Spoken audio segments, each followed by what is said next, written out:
Then, sir, Shri E.T. Mohammed Bashir ji had moved for one for the fact the definition of the word vessel should be expanded. I believe we have met his requirements through the government amendment. He has also referred to prosecuting pirates irrespective of their nationality. That also under Section 9 has been met. He has spoken about the costs of piracy and how we will counter it. The cost cannot be quantified, but obviously it's a very serious matter, which is why we are moving the legislation. And he has spoken about government responsibility for countering piracy. We take our responsibility very seriously. Defence and Navy have their SOPs, shipping has its SOP, and we are moving this legislation. Then, sir, Shri N.K. Premachandran ji is, I believe, moving some amendments. His first concern was that with regard to police officer, that it should not be below the rank of a DSP. So in the CRPC, sir, a police officer, even of the rank of SHO, can make arrest. So we have gone with what is the standard CRPC definition. Similarly, the issue of gazetted officer, whether he has sought to insert the word not below the rank of under secretary. We have actually deleted the word gazetted. We have just kept officer because different states have different practices and we want to respect all of them. And the High Court issued the consulting and consent I have already dealt with. He has spoken about the need for in Section 9 to insert the word in writing for a request. That entire section has been deleted in the government amendment, sir, because of the need. We feel that it will, in a piracy situation, it is difficult to communicate with a ship. So we should actually avoid that and leave it for the authorized ship to take necessary action. His point about substituting the word reasonable opportunity for opportunity, the government amendment has taken care of it. Presumption of guilt, I have already replied. Mandatory death penalty, I have already replied. And regarding a ship situation in Nigeria, sir, it's a ship called MV Heroic Idun. I want to, because a number of members raised the issue, I want to inform them that the crew members have been charged on 3 counts. Their case hearing is coming up on 10th, 11th January. We are providing them legal support, we are giving them consular support, and we will do whatever we can to help them in the circumstances. Then, sir, I come to Sri K. Suresh's concerns.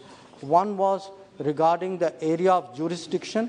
I think the amended definition of jurisdiction, which includes EEZ and all waters beyond the jurisdiction of other states, deals with the matter. The issue regarding the imprisonment, I have dealt with as well.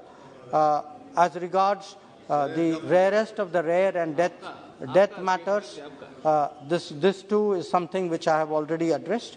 And regarding, he had some concerns about Indian courts not having jurisdiction in some cases. That has been deleted as part of the government amendments.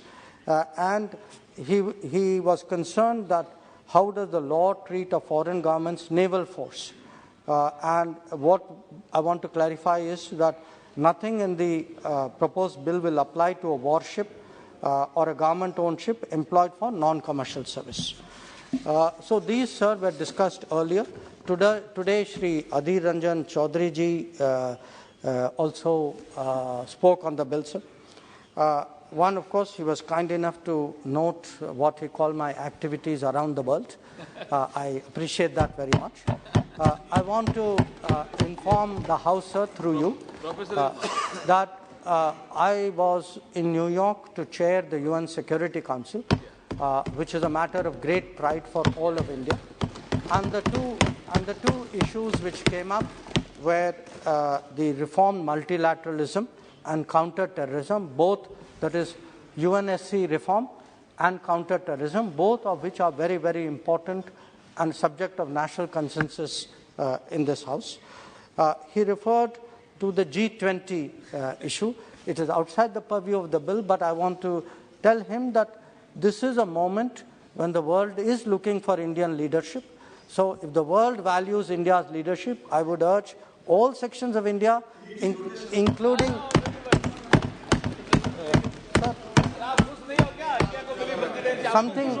because something is rotational doesn't mean you are not valued. So then sir,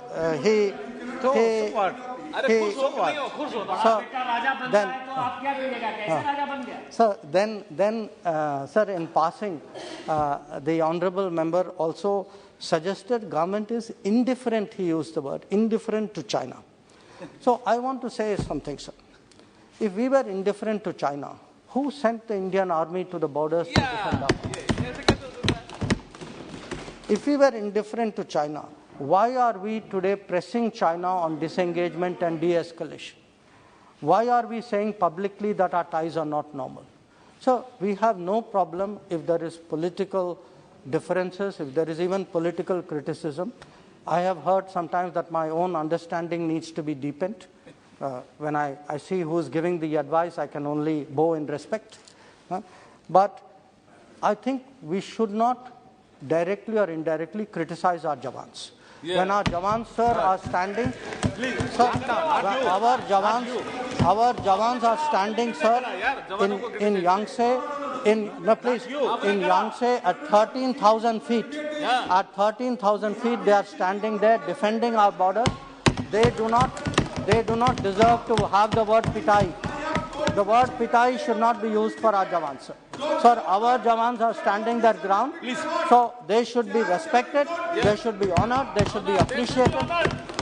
This is not something which is appropriate.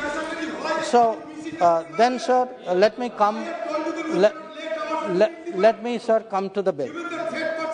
One is the penalty, the graded penalties which apply. The graded penalties apply. There's no confusion out here. For certain offences, death can apply. For certain offences, life imprisonment can apply. Certain offences, 10 years will apply. Certain offences, 14 years will apply. The court will decide which of these offences come under which category.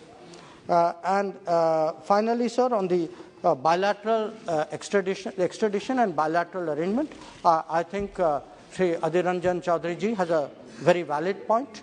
It is something we have covered under Article 14. I certainly appreciate what he said, that on this issue, the issue of countering piracy, there is a sense of unanimity in the House. So I hope that the entire House will support the bill. एक बात बताइए, माननीय सदस्यगण, माननीय मंत्री जी ने बहुत detail में